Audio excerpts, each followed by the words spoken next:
What's up, everybody? Figured I'd do something different for you guys. It's been a long time since I've been on YouTube, and most of my YouTube has been RC car related.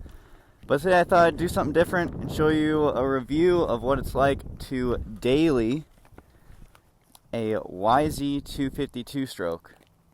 So I'm going to do basically a regular commute, 5 miles. I wouldn't really suggest anything longer than that on a two-stroke. So yeah, let's get into it. I'm going to fire her up. This is a 2006 model. Make sure I'm in neutral. It's a 2006 model. So basically it's been the same bike since 2006 to 2021. 22 they changed some plastics and did a couple other things. Hopefully you can hear me over this beast, the screaming eagle. Now let's get into it.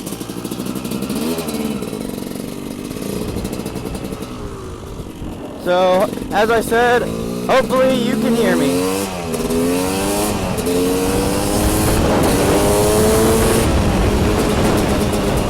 So, being Arizona, you can ride these on the road. Depends on different states, different countries, and might have different rules. Now, that's what we're going to get into here, is the review. Is it actually feasible or is it just for fun that you'd want to ride something like this? So, I've got to use hand signals, because in AZ, you don't necessarily need to have blinkers, you just need to indicate. So, since I have arms, I'm able to indicate.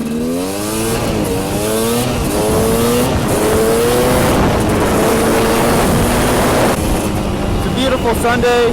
It's about to get super hot. So I figured I might as well take the two-stroke out and film it, because it'll give me something to do later in the day when it's 105 out. So street legal, your two-stroke in AZ, you're supposed to have dot-approved tires. That I currently do not, as we'll get into the review of how cost-effective dailying a two-stroke is. But really, all you need to kind of get around on town is the mirror, a headlight, and a tail light.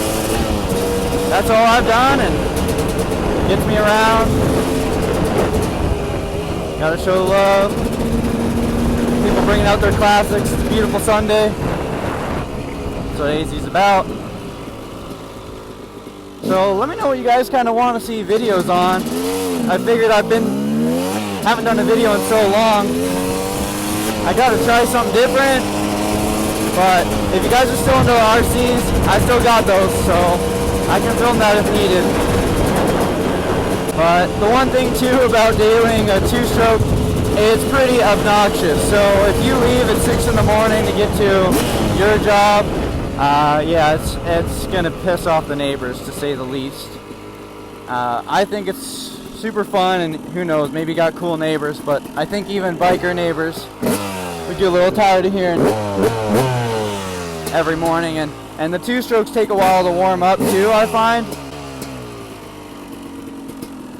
People love it. Even the Tesla guys love it.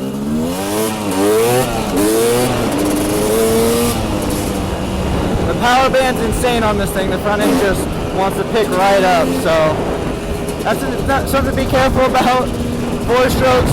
Oh, and the other thing is this guy runs on 110, 100 octane fuel, depending on how long I have it sit.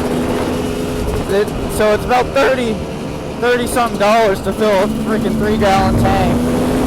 AZ does have 100 octane, 110 octane right by my house, so it's not out of the way, but it's expensive. So if you're cost efficiently choosing a motorcycle, well, it's not really cost efficient, it's just fun, so